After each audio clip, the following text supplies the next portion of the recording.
Hello दोस्तों, welcome back to my YouTube channel. तो आप लोगों का एक बार फिर से स्वागत है हमारे नीट हिंदी मीडिया वाले चैनल में। हम आशा करते हैं आप लोग स्वस्थ होंगे, मस्त होंगे और पढ़ाई लिखाई में व्यस्त होंगे और आप लोगों की पढ़ाई लिखाई भी जबरदस्त चल रही होगी। तो आज का हमारा चैप्टर है cell the unit of life, यानी कोशिका जीवन की इकाई। तो हम यहाँ क्या करेंगे कि हमारा जो यकीन बैच है नीट हिंदी मीडियम वाला चल रहा है, उसमें जो भी लेक्चर आपके जूलॉजी और बॉटनी के होते हैं, अभी तो हम बॉटनी शुरू कर रहे हैं, धीरे धीरे जूलॉजी भी करेंगे। तो उसमें जो भी लेक्चर 1.5-2 घंटे के होते हैं, उसको हम आपको मिनिमाइज करके 30 से 35 मिनट, बहुत ज्यादा हुआ तो 40 मिनट में दे देंगे। इससे क्या होगा कि आप लोगों को जब कभी भी या फिर लेक्चर को रिवाइज करना होगा तो आप जल्दी जल्दी कर सकते हैं, इससे आपका टाइम बचेगा। जो चीजें लेक्चर में होंगी सेम चीजें यहाँ होंगी, बस आपको यहाँ लिखा मतलब लिखा हुआ मिलेगा। तो आपको लिखना तो रहेगा नहीं, बस देखना रहेगा, तो आप जल्दी जल्दी कर सकते हैं। तो चलिए शुरू करते हैं बिना किसी देरी के।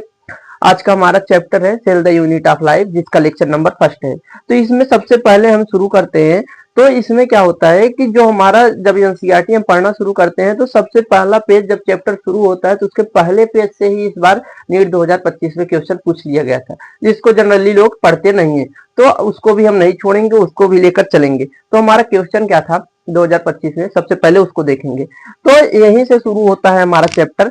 सबसे पहले वैज्ञानिक इस चैप्टर में जो आते हैं वो है जीएन रामाचंद्रन। अब जीएन रामाचंद्रन ने क्या किया कि दो काम किए, मेनली इनके दो काम थे। जीएन रामाचंद्रन ने क्या किया कि इन्होंने कोलेजन प्रोटीन की ट्रिपल हेलिक्स संरचना के बारे में बताया।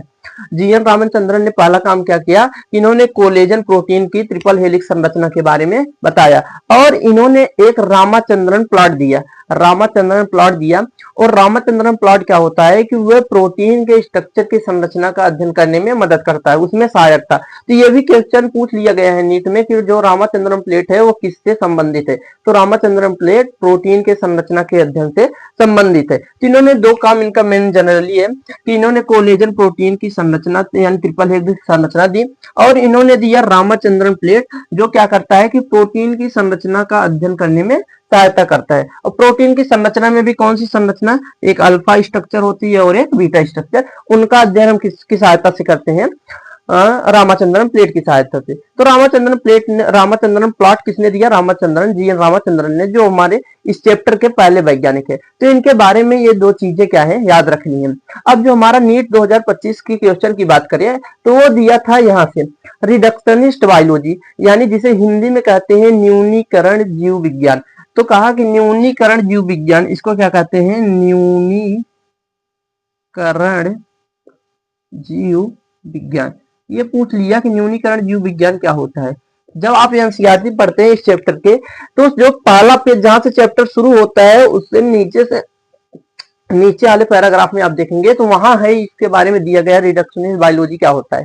तो रिडक्शनिस्ट बायोलॉजी क्या होता है कि जो भी हमारे जीवित ऑर्गेनिज्म है यानी जीवित जीव है, उनके शरीर में हो रहे भौतिक एवं रासायनिक प्रक्रियाएं, रासायनिक प्रक्रिया जैसे मेटाबॉलिक जो रिएक्शन होती हैं, उनके बारे में अध्ययन जो होता है उसे ही क्या कहते हैं, न्यूनीकरण जीव विज्ञान।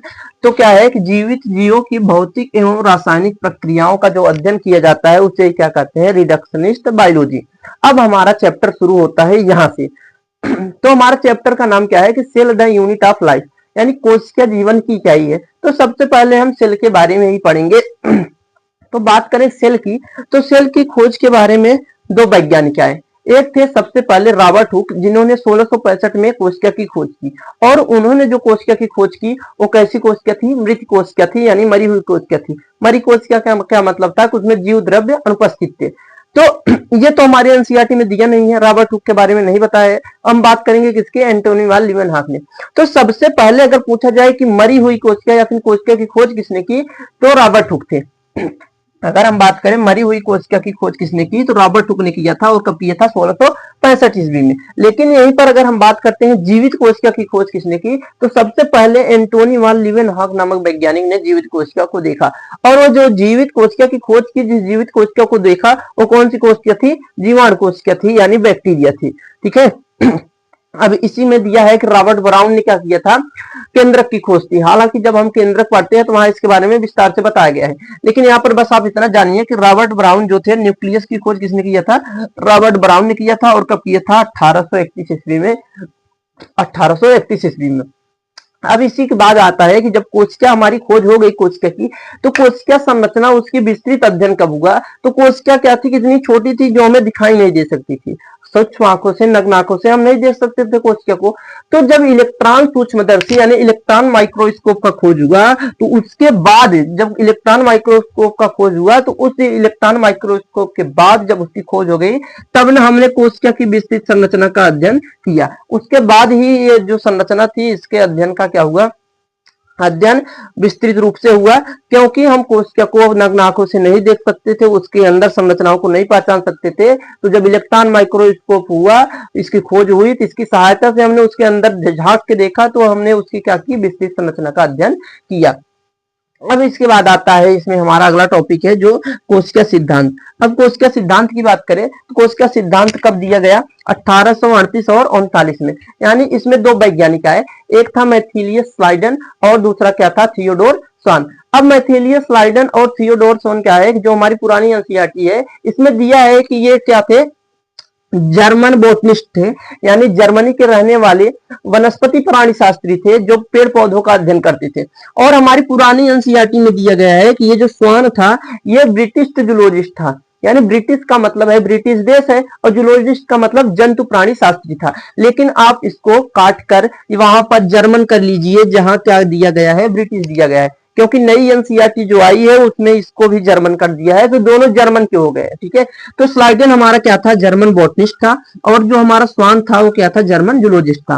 बॉटनिस्ट का मतलब जो पेड़ पौधों का अध्ययन करता है, और जूलॉजिस्ट का मतलब क्या होता है कि जो जंतुओं के बारे में अध्ययन करता है। तो स्लाइडन ने जब विभिन्न पेड़ पौधों का अध्ययन किया, तो उन्होंने क्या पाया कि पौधे जो होते हैं वो विभिन्न प्रकार की कोशिकाओं यानी सेल से बने होते हैं, और जो सेल होते हैं वो उनमें पादपों में क्या करते हैं, ऊतक का निर्माण करते हैं। ये किसने बताया, हमारे बोटनिस्ट जर्मन के थे, जो स्लाइडन थे। तो जर्मन के स्लाइडन ने क्या किया कि पेड़ पौधों का, बहुत सारे पेड़ पौधों का अध्ययन किया, और उन्होंने बताया कि जो पौधे होते हैं हमारे, ये विभिन्न प्रकार की कोशिकाओं के बने होते हैं, जो क्या करते हैं कि जो कोशिकाएं उन पादपों में किसका निर्माण करती हैं, ऊतक का निर्माण करती हैं। अब हमारे अगले वैज्ञानिक कौन आए, थियोडोर स्वान, जो हमारे जर्मन जूलॉजिस्ट थे। इन्होंने क्या किया, जूलॉजिस्ट है तो ये जंतु के ऊपर अध्ययन करेंगे, तो इन्होंने विभिन्न जंतुओं का अध्ययन किया और पाया कि कोशिका के बाहर एक परत पाई जाती है। कोशिका के बाहर क्या होती है, एक परत प्रेजेंट होती है, जिसे हम क्या कहते हैं, जीवद्रव्य झिल्ली कहते हैं। क्या कहते हैं, जीवद्रव्य झिल्ली कहते हैं। और इन्होंने दूसरी बात हमें क्या बताई, इन्होंने बताया कि कोशिका भित्ति का पाया जाना, कोशिका भित्ति किसमें पाई जाती है, पादप कोशिका में पाई जाती है, जंतु कोशिका में तो पाई नहीं जाती है। तो ये क्या किया कि ये जूलॉजिस्ट थे, यहाँ ध्यान देना कि ये अक्सर कंफ्यूज हो जाते हैं जब पूछा जाता है कि कोशिका भित्ति का पाया जाना पादप कोशिका का विशिष्ट लक्षण है, ये किसने बताया था। तो सब सोचते हैं, आधा ज्यादा लड़के क्या सोचते हैं कि ये बोटनिस्ट पेड़ पौधों की बात कर रहा है, तो बोटनिस्ट होगा जर्मन, जो जर्मन बोटनिस्ट था स्लाइडन ने दिया होगा। लेकिन यहाँ एक गलत चीज है, जो हमारे जूलॉजिस्ट थे, जर्मन जूलॉजिस्ट स्वान, इन्होंने क्या किया था, बताया था कि कोशिका भित्ति का पाया जाना पादपों का विशिष्ट लक्षण होता है। तो याद रखिएगा। अब ये हमारे तीन संकल्पनाएं हो गई हमारी कोशिका सिद्धांत की। तो इन तीनों इन जो तीन संकल्पनाएं थी, इनके आधार पर हमारा जो स्वान था, उन्होंने क्या कहा कि जो हमारा कोशिका सिद्धांत दिया, उन्होंने कहा कि प्राणियों का समूह नहीं या शरीर हो, जो हमारे पादप और प्राणियों का शरीर होता है, ये क्या होता है, कोशिकाओं या कोशिका के उत्पाद से बना होता है। यानी कोशिका उत्पाद का मतलब कोशिकाएं, विभिन्न प्रकार की कोशिकाएं जब समान कोशिकाएं होती हैं, वो इकट्ठा होती है, क्या बनाती है, ऊतक। तो इनका कहने का मतलब सेम ये था कि जो हमारे पादप या प्राणी होते हैं, उनका शरीर कोशिकाओं से बना होगा या कोशिका के उत्पाद से बना होगा। तो यानी कोशिका व कोशिका के उत्पाद से क्या बना होता है, पादपों एवं प्राणियों का शरीर। यही हमारा क्या था, कोशिका सिद्धांत था। अब जो हमारे ये मैथिलियस स्लाइडन और थियोडोर स्वान ने जो सिद्धांत दिया कोशिका सिद्धांत, अब ये कोशिका सिद्धांत क्या था कि इन्होंने ये बताने में असफल रहा कि नई कोशिका का निर्माण कैसे होता है। आखिर जो पुरानी कोशिका है ठीक है, लेकिन पुरानी कोशिका क्या थी, नई कोशिका का निर्माण कैसे होता है, ये कोशिका सिद्धांत के नहीं बता पाया। तो इस कोशिका सिद्धांत को फिर नया रूप किसने दिया, तो 1855 ईस्वी में हमारे आए रुडॉल्फ विर्चो, जिन्होंने क्या किया कि इस कोशिका सिद्धांत का रूपांतरण किया। इन्होंने क्या कहा कि इन्होंने अपने एक भाषा में एक सेंटेंस दिया, एक वाक्य दिया। उन्होंने कहा कि ओमनी सेलुला ई सेलुला। ओमनी सेलुला ए सेलुला का मीन्स क्या होता है, इससे अगर हम अपनी भाषा में मतलब निकाले, तो इनका कहने का मतलब ये था कि जो हमारी नई कोशिकाएं होती हैं उनका निर्माण पूर्व स्थित कोशिकाओं के विभाजन से होता है। ये हमारा मतलब किसका था, ओमनी सेलुला इस सेलुला का। तो ये किसने दिया, रुडॉल्फ विर्चो ने। और रुडॉल्फ विर्चो ने क्या किया, कोशिका सिद्धांत का रूपांतरण किया। यानी कोशिका सिद्धांत पहले यह बताने में असमर्थ था, लेकिन अब रुडॉल्फ विर्चो ने रूपांतरण कर दिया। तो उन्होंने कहा कि नई कोशिका का निर्माण कैसे होता है, पूर्व स्थित कोशिकाओं के विभाजन से होता है। और यही हमारा वर्तमान समय का नया कोशिका सिद्धांत है, इसे ही मान्य किया गया है। तो अब आपके एनसीईआरटी जब आप इसको पढ़ते हैं कोशिका सिद्धांत, तो लास्ट लाइन में लिखा गया है इसी यही कि वर्तमान समय के परिप्रेक्ष्य में, वर्तमान समय के परिप्रेक्ष्य में यानी जो समय चल रहा है उस समय में कोशिका सिद्धांत आखिरकार क्या है। तो जो हमारा नया कोशिका सिद्धांत है वो क्या कहता है कि सभी जीव कोशिका व कोशिका उत्पाद से बने होते हैं। और दूसरा क्या है कि नई कोशिकाओं का निर्माण किससे होता है, पूर्व स्थित सेल यानी कोशिकाओं से होता है। और जो कि किसने बताया था, रुडोल्फ विर्चो ने। और अगर पूछा जाए कि रूपांतरित जो हमारा कोशिका सिद्धांत है किसने दिया, तो रुडोल्फ विर्चो ने दिया सन 1855 ईस्वी में। अब हम बात कर लेते हैं सेल थ्योरी के अपवाद, यानी जो हमारा ये कोशिका सिद्धांत है इसके अपवाद कौन कौन से हैं। तो कोशिका सिद्धांत के अगर अपवाद की बात करें तो ये होते हैं वायरस, वायराइड और प्रियॉन्स, जिसके बारे में आप अगले वाले चैप्टर में पढ़ेंगे, जिसे कहते हैं बायोलॉजिकल क्लासिफिकेशन यानी जीव जगत का वर्गीकरण। वहां आपको इनके बारे में अच्छे से पढ़ाया जाएगा। तो ये सब क्या है, सेल थ्योरी के अपवाद है हमारे। क्यों अपवाद है, क्योंकि इनमें सेल स्ट्रक्चर यानी कोशिका संरचना क्या होती है, एब्सेंट होती है यानी अनुपस्थित होती है। तो इसीलिए हमारे क्या होते हैं, सेल थ्योरी के अपवाद होते हैं। अब कुछ कोशिकाओं के आकार के बारे में हमारे चैप्टर में बताया गया है, तो उसे भी देख लेते हैं जल्दी जल्दी।